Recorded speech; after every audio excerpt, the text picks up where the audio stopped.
Hello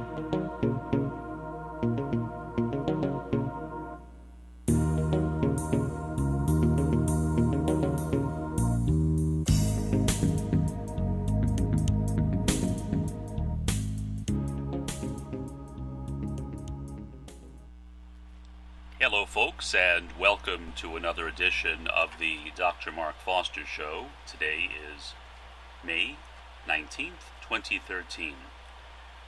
I'm on vacation right now for 3 months, so I'm able to record some more programs. Can't guarantee I will do this all the time, but since I have more time off, don't have to worry about preparing lectures during the summer. I probably will be able to do a lot more programming than I have done up until now. Wanted to talk about the subject of emancipation again, but this time to juxtapose it against the very common topic, especially on YouTube it seems, of liberty or freedom. Seems to me as though a lot of people are very concerned about liberty or freedom.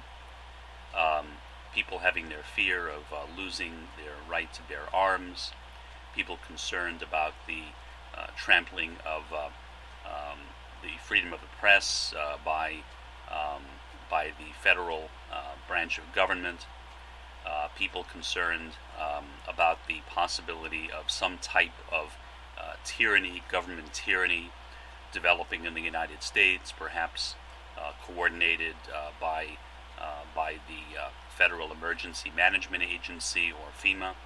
All sorts of fears that people seem to have right now.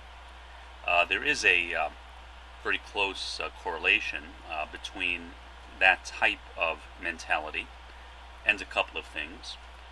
One is being from the working or lower social classes. Another is being white, and another is being a Southerner.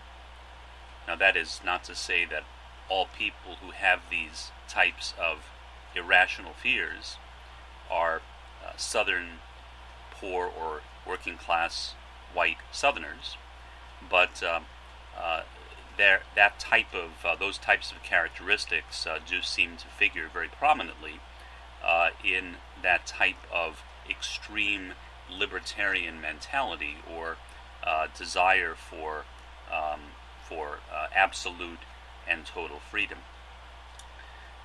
The technical name for that type of ideology is populism. A populist is somebody who favors the interests or the perceived interests of the average person when compared with or contrasted against the supposed or imagined elites. Elites can be conceived of in various ways. Some modern libertarians define the elites as being the bankers. Some go further and say the Jewish bankers or the Rothschilds. Some say the Muslims. Some say the Roman Catholic Church, especially the Society of Jesus or the Jesuits. And of course our current Pope, Pope Francis, is a Jesuit. Some say the Freemasons, and so on and so forth, and some even say reptoid aliens, especially David Icke from Great Britain. All of those types of fears are, I think, expressions of alienation. People, especially white people, who are very concerned about alleged losses in civil liberties, a fear of increasing multiculturalism, the fact that the United States is not the same United States as what they remember, or as they imagine their parents or grandparents having grown up in, the feeling that the world that they knew, in other words, is falling apart. Well, in many respects, they are correct. The world certainly is changing tremendously before our eyes. We are really in a new future. We are living in a world where diversity and multiculturalism figure very prominently in human affairs in the United States. We have our first African American President Barack Obama. Many people, especially again white Southern people from the poor or working classes, are very threatened by that. Of course, those people are among the same people who were involved in the Ku Klux Klan. Similar type of fear mentality, of feeling that that because all of a sudden African Americans were now free of slavery, that they were a potential source of competition. So I think that's the basic thrust or spirit of the age right now, at least online, and especially in certain sectors of YouTube, is this fear mongering by people like Alex Jones, by P.P. Simmons, by a variety of other people. Whether some of them really believe what they're saying all the time, I can't read minds. I'm not a psychologist. I'm not a psychic. I have no idea whether they really believe what they're saying. It doesn't really matter. They are saying it, and they have an audience. There are people who are willing to believe anything which is bad, as long as it is about the right bad people. People who are to be hated, whether they are people like Barack Obama, whether they are Muslims, in some cases whether they are Jews or Zionists, in some cases bankers, in some cases members of certain alleged elites, such as the supposed Bilderberg group that is supposedly an elite, which is kind of silly. It's a think tank. Many of the people who go are very well-known individuals, but to refer to that as being an elite is, I think, an exaggeration. There is no single elite. We have a matrix of domination, meaning an intersection of different dominations. A person who might be powerful and prestigious in one area may have absolutely no power and prestige in another. So the concept of elites is in and of itself a flawed concept, in my view. So in any event, that's where we are today. We have this tremendous emphasis that we see in the world on liberty and freedom, or libertarianism. Well, enter into the picture Roy Bhaskar. Roy Bhaskar, in the early 21st century, began speaking about two things. First, transcendental, dialectical, critical realism. Then, he moved into a much more sophisticated version of that, which he referred to as the philosophy of metareality, and which other people have referred to as metarealism. In the philosophy of metareality, or metarealism,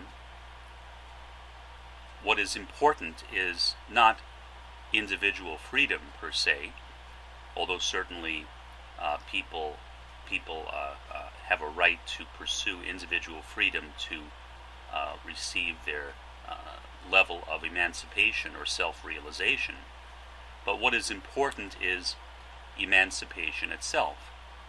And there is a very important difference, as I see it, between liberty as it is generally conceived by the far-right patriot movement, the sovereign citizen movement, and other types of libertarian ideologies, including Ayn Rand's objectivism, in that emancipation focuses upon unity to Bhaskar. It is not unity through isolation, but unity through co-presence, unity through the cosmic envelope. One cannot achieve unity by focusing on one's self. One cannot achieve emancipation by focusing on oneself. Emancipation, although it involves individual effort, involves the quest for self-realization, by various self-acting, self-actualized beings, that's not where it ends. The objective of emancipation is not individual liberty. The objective of emancipation is unity, or the cosmic envelope. Just the other day, on one of the online message boards that I have been going to recently, it is dominated by a lot of extreme right-wing libertarian types, got into a discussion with somebody about the Constitution, the U.S. Constitution. Many people in that movement place a tremendous value on that document, even arguably treat it as if it is a sacred text, almost like a religious scripture. In sociology, we would call that civil religion. Civil religion is turning aspects of one's own culture or society into a kind of sacred phenomenon. And I think that's basically what people are doing who place a great deal of emphasis upon the Constitution.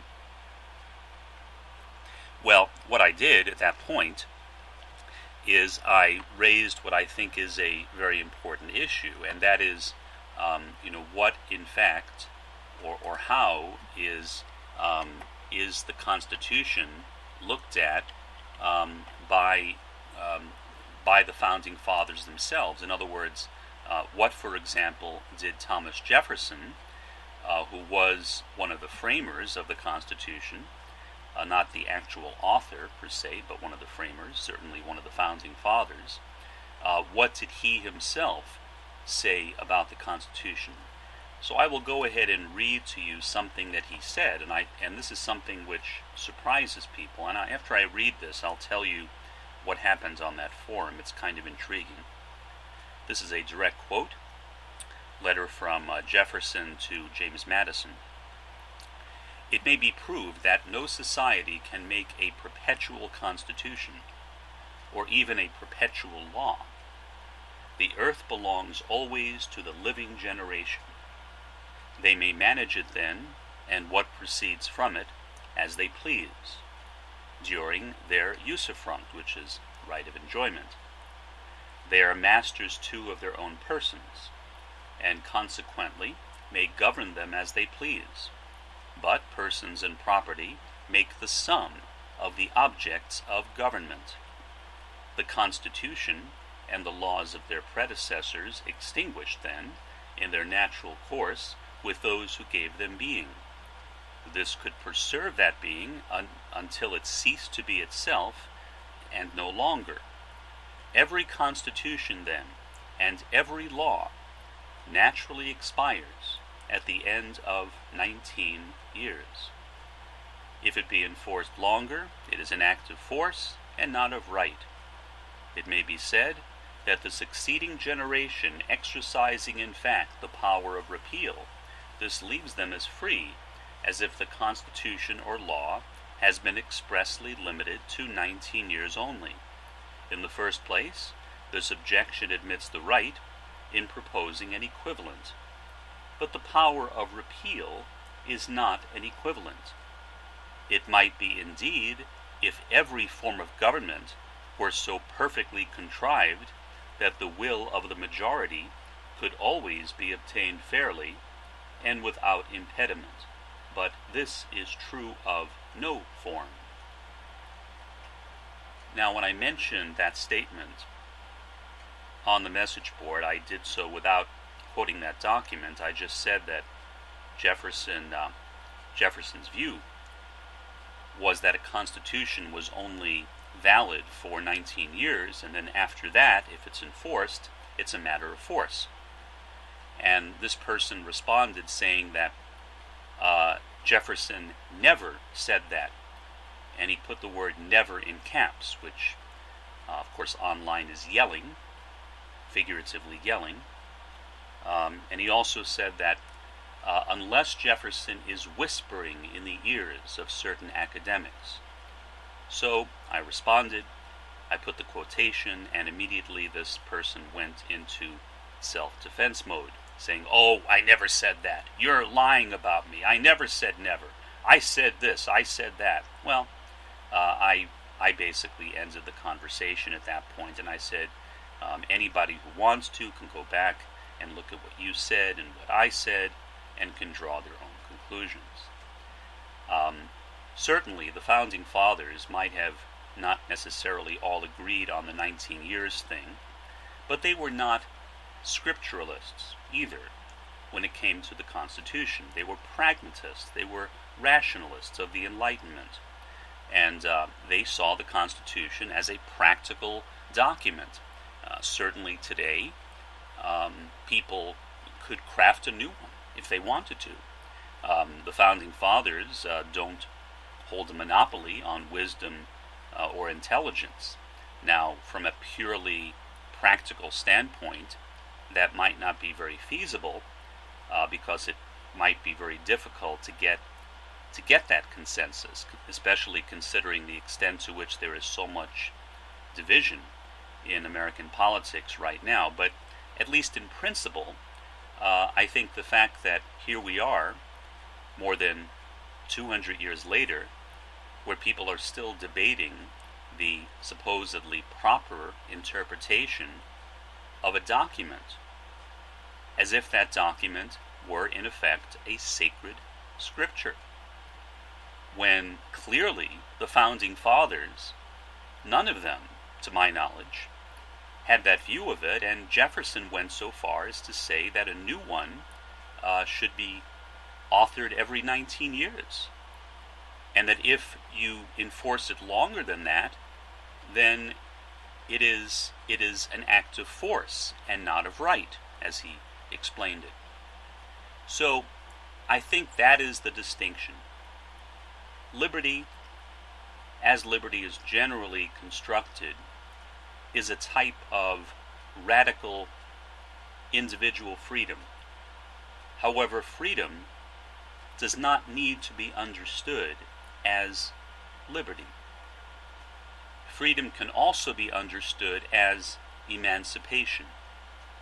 Emancipation from oppression, emancipation from, as Bhaskar refers to it, from demi-reality or disunity, emancipation from any types of restrictions which prevent people from, as Bhaskar explains it, achieving self-realization, understanding oneself. In other words, emancipation is the cosmic envelope or co-presence. So that, to my understanding, is the basic difference, then, between those two types of freedom, liberty and emancipation. Until next time, this is Dr. Mark Foster. Have a good one.